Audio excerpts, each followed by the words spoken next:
सद्गुरु, क्या आप एक जीवित गुरु के महत्व को समझा सकते हैं? एक गुरु जो जीवित है और जो शरीर छोड़ चुके हैं, इन दोनों के बीच असल में क्या अंतर है?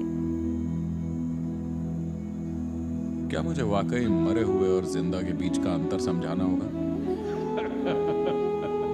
ये बहुत बड़ा अंतर है ना? आप अभी क्या होना चाहेंगे, जिंदा या मुर्दा? जिंदा, है ना? तो मुझे जीवित होने का गुणगान करने की जरूरत नहीं। जिंदा होना बहुत मायने रखता है ना? चाहे आप गुरु हो या ना हो, जिंदा होना बहुत मायने रखता है ना? तो ये महत्व हर चीज पर लागू होता है।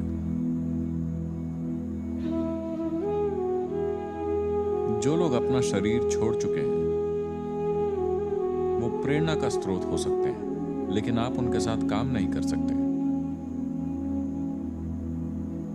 हो सकता है कि कुछ समय तक वो काम करने के इच्छुक हों, या वो कुछ समय तक काम करने में सक्षम हो सकते हैं। यानी कि अगर उन्होंने खुद को ऐसे सेट किया हुआ है, अगर उनकी खुद पर महारत हो, तो हो सकता है कि कुछ ऐसे गुरु हों जो कुछ समय तक काम करेंगे, वरना उनकी ऊर्जाएं आपकी साधना के लिए अनुकूल होती हैं, पर वो मार्गदर्शक नहीं होते। वो एक अच्छा वातावरण है, एक अच्छा माहौल है, वो अच्छी माटी है आपके विकास के लिए, लेकिन फिर भी वो मार्गदर्शक नहीं है। यहां बैठे हुए ज्यादातर समय आप ग्रहणशील नहीं होते, ज्यादातर समय आप अपना दिमागी होते हैं। सच है ना? जब आप ज्यादातर समय अपना दिमाग होते हैं तो आपको मार्गदर्शन और मार्गदर्शन चाहिए। अगर आप पूरी तरह से ग्रहणशील हैं तो मैं तो कहूंगा कि आपको गुरु की जरूरत ही नहीं है, क्योंकि कृपा हर जगह मौजूद है। आपको गुरु की जरूरत नहीं है, आपको मंदिर की जरूरत नहीं है, आपको ध्यान की जरूरत नहीं है, आपको किसी चीज की जरूरत नहीं, अगर आप पूरी तरह से ग्रहणशील हैं। ऐसा प्राणी दुर्लभ है। अभी आप ज्यादातर दिमाग है, ग्रहणशीलता के पल इक्का दुक्का ही होंगे, है ना?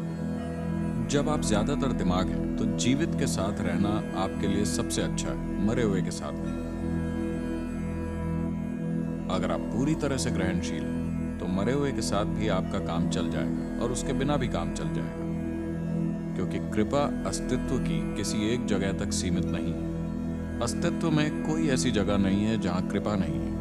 हो सकता है कि कुछ स्थान ज्यादा अनुकूल हों, लेकिन अस्तित्व में ऐसी कोई जगह नहीं है जहां कृपा नहीं है। बस इतना हो सकता है कि किसी खास जगह पर यह पर्याप्त तीव्रता से सक्रिय है ताकि आप ग्रहणशील हो जाएं, क्योंकि आपकी ग्रहणशीलता में संवेदनशीलता की अभी थोड़ी कमी है। अब आप देखिए, आप यहाँ बैठे हैं और आपको लगता है कि ये बस एक बगीचा है। अगर आप मंदिर में जाते हैं तो आप ऐसे बन जाएंगे। लेकिन कुछ लोग ध्यान लिंग मंदिर में जाते हैं, इधर उधर देखते हैं, कुछ नहीं हो रहा, बस टप टप टप पानी की बूंदें टपक रही हैं। कुछ नहीं हो रहा, यहाँ क्या हो रहा है? फिर हम उन्हें यहाँ ठंडे पानी में डुबा देते हैं। तब वो जाते हैं, वहां बैठते हैं और उनको कुछ महसूस होना शुरू होने लगता है। कुछ ऐसे होते हैं, अगर आप उन्हें ठंडे पानी में 3 बार डुबकी लगवा दें तो भी कुछ नहीं होता। वो वहां बैठकर फिर भी ऊपर नीचे देखते रहते हैं। आप उन्हें भैरवी के पास ले जाइए, अचानक वो जाग जाते हैं। ये सब अलग अलग तरह की ऊर्जाएं हैं। ऐसा नहीं है कि यहाँ पर ये कम है, ये यहाँ भी हैं, लेकिन ये उतनी तीव्र नहीं है कि आप महसूस कर सकें। आप जहां भी हों वो मौजूद है। पहले यहाँ बोर्ड हुआ करते थे, पता नहीं कि वो अब भी मौजूद हैं या नहीं, मैंने चेक नहीं किया। पहली बार जब मैं यहाँ आया, जब हमने आकर ट्रायंगुलर ब्लॉक बनाया जो एक लौती बिल्डिंग थी, दरअसल हमारे पास बस एक झोपड़ी थी और ट्रायंगुलर ब्लॉक में हमने सबसे पहले एक कमरा और एक टॉयलेट ब्लॉक बनाया। फिर मैंने पाया कि लोगों को टॉयलेट प्रॉब्लम थी। टॉयलेट प्रॉब्लम जानते हैं आप? एक बार की बात है, शंकरन पिल्लई ने डॉक्टर के पास जाकर कहा, डॉक्टर मुझे सीरियस टॉयलेट प्रॉब्लम है। डॉक्टर ने पूछा, क्या प्रॉब्लम है? तुम पेशाब नहीं कर पा रहे? ये ठीक से नहीं हो रहा? नहीं डॉक्टर, बिल्कुल ठीक से होता है। हर रोज सुबह ठीक 6 बजे घड़ी के कांटे के साथ ही हो जाता है। तो कब्ज हो गया है? दिक्कत क्या है? नहीं डॉक्टर, बिल्कुल ठीक से होता है। हर दिन सुबह ठीक 7 बजे घड़ी के कांटे के साथ, हमेशा समय पर। फिर डॉक्टर ने सोचकर कहा, फिर तुम्हारी टॉयलेट प्रॉब्लम आखिर है क्या? डॉक्टर, मैं रोज सुबह 8 बजे उठता हूं।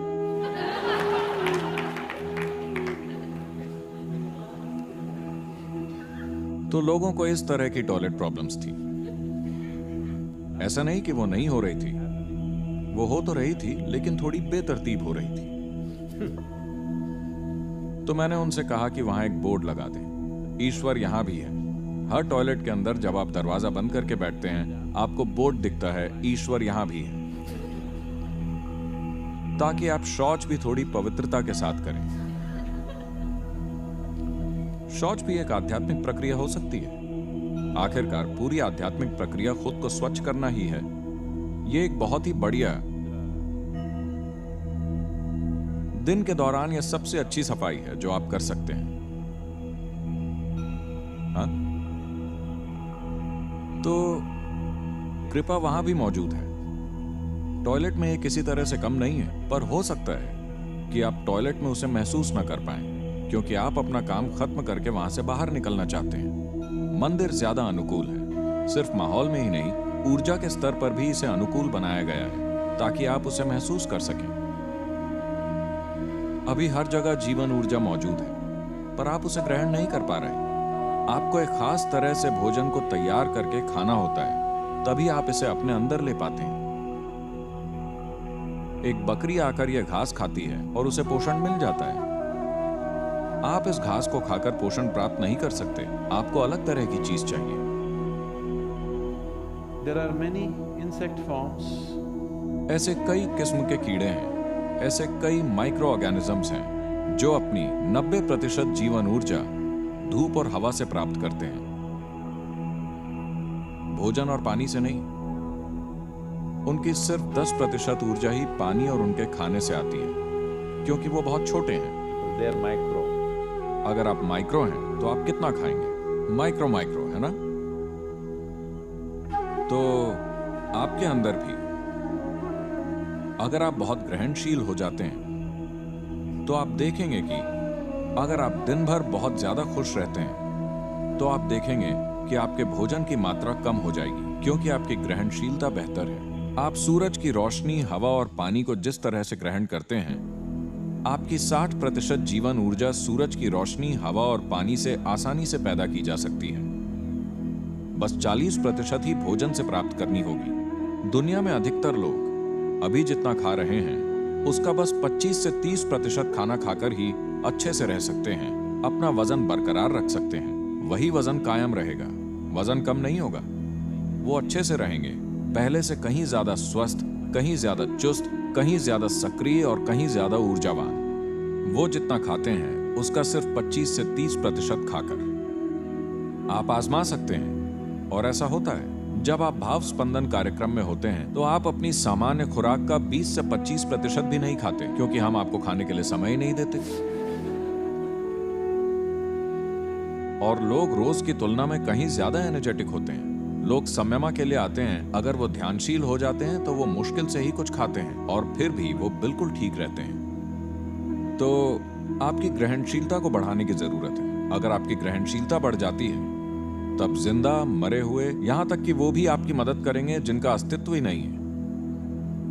लेकिन जब आप दिमाग से इतने ज्यादा भरे हुए हैं, तो आपको जीवित गुरु के साथ होना चाहिए, वरना आप खुद को धोखा देते रहेंगे। आपको हर तरह के संदेश मिलेंगे, उस किस्म के जो आपको पसंद है। अगर आपके गुरु आपको स्वर्ग से संदेश भेजते हैं, मैं तुमसे प्रेम करता हूं, तो इसका विश्वास मत कीजिए, ये आपका दिमाग बोल रहा है। Yes, it's your mind. He doesn't do such things. यह आपका अपना दिमाग है, वो ऐसी चीजें नहीं करते। स्वर्ग से प्रेम पत्र प्राप्त करना वैसे भी सस्ता है, क्योंकि इसमें कागज खर्च नहीं होता। पता है, पर्यावरण के लिहाज से यह मुद्दा बड़ा संवेदनशील है, कागज का मुद्दा। तो यह एक बहुत इको फ्रेंडली लव अफेयर है। एक बार की बात है,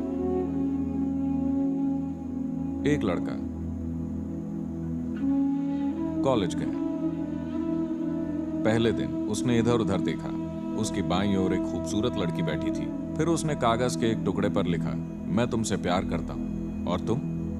और उसने वो कागज लड़की को दे दिया। उसने लिखा नहीं और उसे वापस कर दिया। लड़के ने कागज को देखा और उसमें से नहीं को मिटाकर अपने पीछे बैठी लड़की को दे दिया।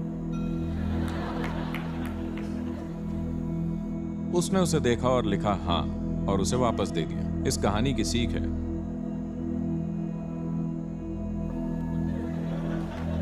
कागज बचाओ और प्रकृति बचाओ।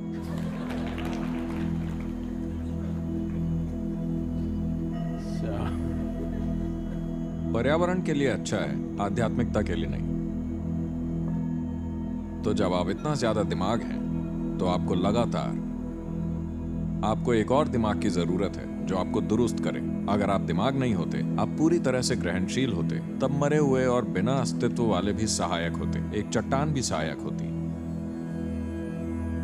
कोई भी चीज, घास का एक तिनका भी आपका गुरु हो सकता है, हाँ? लेकिन वो तब होगा जब आप दिमाग रहित हों। जब आप दिमाग से इतने भरे हुए हैं, तब नहीं। तब आपको एक खुद से ज्यादा तेज दिमाग चाहिए जो लगातार आपको रास्ते पर लाता रहे।